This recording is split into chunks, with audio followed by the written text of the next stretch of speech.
The fighting game community.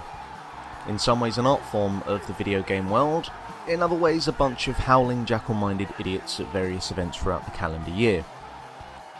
Regardless of your stance, fighting games themselves are a deep-rooted part of video games and its history, and their evolution has been so much more than just a graphical transformation.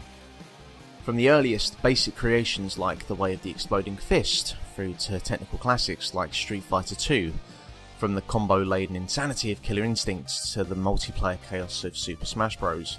That transformation has been as much rooted in how these games present fighting mechanics. One thing that has become apparent over the years though is that fighting games are the major culprit of easy to learn, hard to master, and as these games become more in depth with their fighting mechanics, and combos become longer and more fiddly to figure out, it's a surefire way to make someone who doesn't venture into the fighting game genre to stay as far from it as possible.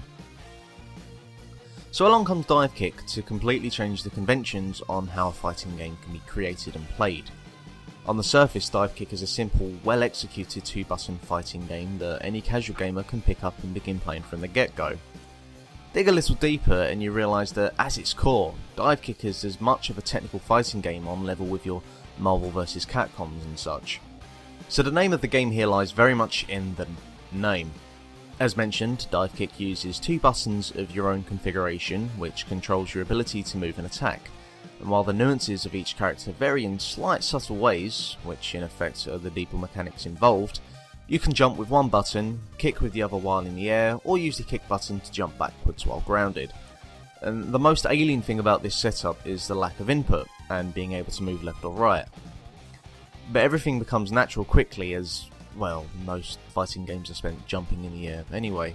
There are 13 characters, and each have their own characteristics that make even this two-button game so much deeper than what it might seem on the surface. Dive and Kick, the two original characters, are very much your Ken and Ryus. They both play in similar ways, but each has a slight advantage in different areas. So for Dive, he's better at diving, Kick, better at kicking. Branching out from these two though, and things change up rapidly. Kung Pao has a low gliding kick, but also has the ability to create portals. Stream, who is just really fucking freaky, has a double jump, and its kick can be controlled across the screen. Redacted is a parody of Wolverine, which extends into Wolverine's fighting style from Marvel vs Capcom. And the list goes on.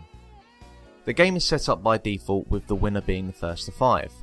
Each round is a one-hit kill, and this is where the simple joy of DiveKick puts it on par with any other fighting game. It's the tense, nerve-wracking few moments of any round in Tekken or Street Fighter, yada yada yada, that is replicated here in every round. The game is almost like one giant poke at the absurdity of the fighting game community, and while the jokes are so self-referential that a large portion of the jokes will go over many people's heads, including mine, there's still enough on the surface to keep you entertained. DiveKick is very much like an Adult Swim cartoon. It's stupid, but smart in its stupidity. The story mode is proof of that alone, and if you don't get the humour, I'm sorry to hear that. The online tech uses GGPO, which is supposed to be a good thing. I don't play a lot of online fighting games, so I don't really know, but I haven't had any major issues with lag, so GGPO, you're alright with me. So yeah, DiveKick. It works great on the surface as a LAN party game between friends, and also as online tactical warfare. Really recommended, 8 out of 10. DiveKick!